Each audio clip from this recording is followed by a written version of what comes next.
On October the 30th, 1991, as President George H.W. Bush is opening the Madrid conference to consider land for peace in Israel's Middle East role, an impending perfect storm travels 1,000 miles from east to west instead of the normal west to east pattern and crashes into the New England coast.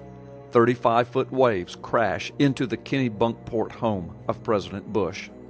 On August the 23rd of 1992, when the Madrid conference, moved to Washington, D.C., resumes, Hurricane Andrew, the worst natural disaster ever to hit America up until that date, comes ashore, produces an estimated $30 billion in damage, leaving 180,000 people homeless in Florida.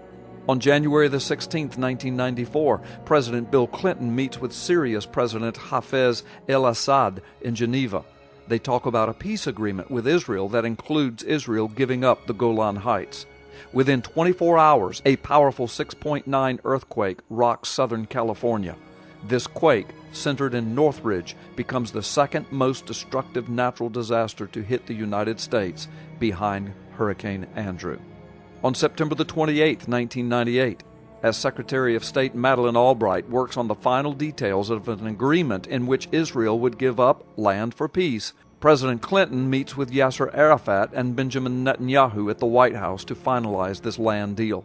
As the meeting happens, Hurricane George pounds the Gulf Coast, causing $1 billion in damage. At the exact time that Arafat departs the country, the storm begins to subside. On November the 30th, 1998, Yasser Arafat comes to Washington again to meet with President Clinton to raise money for a Palestinian state with Jerusalem as its capital. Clinton promises him $400 million. And on the same day, the Dow Jones average drops 216 points, and on December the 1st, a few days later, the European market had its third worst day in history. Hundreds of billions of dollars of market capitalization were wiped out in the United States and Europe within 3 days. On June the 28th, 2001, the Palestinian leader Yasser Arafat achieves a stunning diplomatic coup when he wins the support of the United States for a monitoring force to oversee a Middle East ceasefire.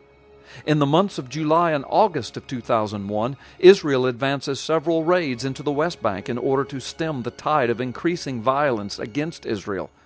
The United States and Great Britain consistently, strongly, and publicly condemn Israel's actions. On September the 10th, 2001, Time magazine announces that Ariel Sharon is under immense pressure. The article notes that Palestinian Yasser Arafat at a United Nations conference just a few days earlier had condemned what he called Israel's colonial racist plot against the Palestinians.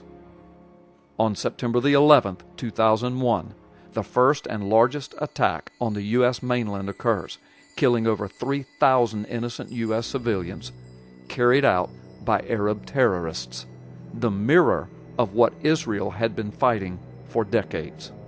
In August of 2005, Israel carried out the evacuation of 9,500 residents from Gush, Katif, and 4 Samaria communities. Residents were forced from their homes by Israeli troops, some dragged away kicking and screaming and placed on buses that took them from the area. The withdrawal was backed by the U.S. government and specific declarations and negotiations of President George Bush.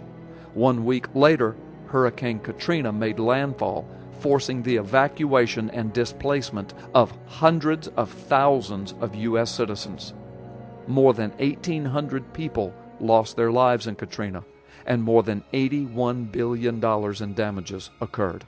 In November of 2007, the Annapolis conference convened. In this conference, President Bush was pressuring Israel to accept the roadmap to peace. Under this plan, Israel was being pressured once again to give up land in exchange for peace. Our current economic crisis began in the same month, November 2007. On April the 19th, 2010, Israel was celebrating its Independence Day. On that same day, Fox News reported the Obama administration's shift towards Israel in the UN Security Council. April the 20th, the next day, the Deepwater Horizon rig blew, creating the worst environmental disaster the United States has ever seen. That story is still not over, and that disaster may wind up affecting major parts of the world.